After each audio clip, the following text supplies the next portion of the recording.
আসছি পরবর্তী খবরে। ভোটের বঙ্গে ফের অমিত শাহ। 3 দিনের সফরে রাজ্যে কেন্দ্রীয় স্বরাষ্ট্রমন্ত্রী। কলকাতায় কেন্দ্রীয় স্বরাষ্ট্রমন্ত্রী অমিত শাহ রাতেই বঙ্গ বিজেপি নেতাদের সঙ্গে বৈঠক। সার ক্লাসে শ্রমিক, শুভেন্দু, সুকান্তরা। আর এই 3 দিনের কর্মসূচিটি কি রয়েছে অমিত শাহের, আরো বিস্তারিত জানাবে সুস্মিতা আমাদের সঙ্গে রয়েছে। সুস্মিতা,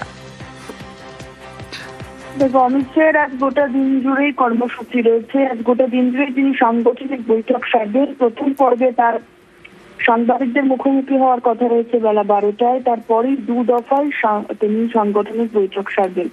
বিভিন্ন রাজ্য পদাধিকারীদের সঙ্গে বৈঠক করার কথা রয়েছে। তাই গতকাল তিনি কলকাতায় নেমেছেন এবং কলকাতায় নামার পরই বাংলায় তিনি পোস্ট করেছেন, টুইট করেছেন। সেখানে তিনি জানিয়েছেন আজ তিনি 2টি দফায় সাংগঠনিক বৈঠক সারবেন এবং আজ বিভিন্ন জোনাল দায়িত্বে যারা রয়েছে তাদেরকে ডাকা হয়েছে। আমরা জানি যে 1,500 সংগঠন মন্ত্রী ভিন রাজ্যের, যে রাজ্যে বিজেপি শাসনে রয়েছে সেই রাজ্যের সংগঠন মন্ত্রীকে দায়িত্ব দেওয়া হয়েছে। এই রাজ্যের 1,500 সংগঠন মন্ত্রী রয়েছেন, তাদের মধ্যে বেশ কয়েকজনকে আজ ডাকা হয়েছে বলে বিজেপি সূত্রে খবর। যারা কলকাতা এবং শহরতলির দায়িত্বে রয়েছেন তাদেরকে ডাকা হয়েছে বলেই সূত্র মারফত জানা যাচ্ছে।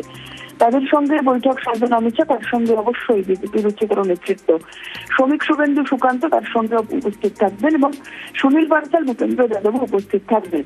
এবং দ্বিতীয় দফায় অর্থাৎ বিকেল 4:30 নাগাদ নিউ টাউনের এক হোটেলে, সেখানে রাষ্ট্রীয় স্বয়ংসেবক সংঘের সঙ্গেই তার যে সমন্বয় বৈঠক, সেই সমন্বয় বৈঠক রয়েছে এবং সেখান থেকে কি খবর উঠে আসে সেদিকে নজর রাখতে হবে। গতকালই সল্টলেকের বিজেপির দফতর, সেখানে বৈঠক সেরেছেন একাধিক মত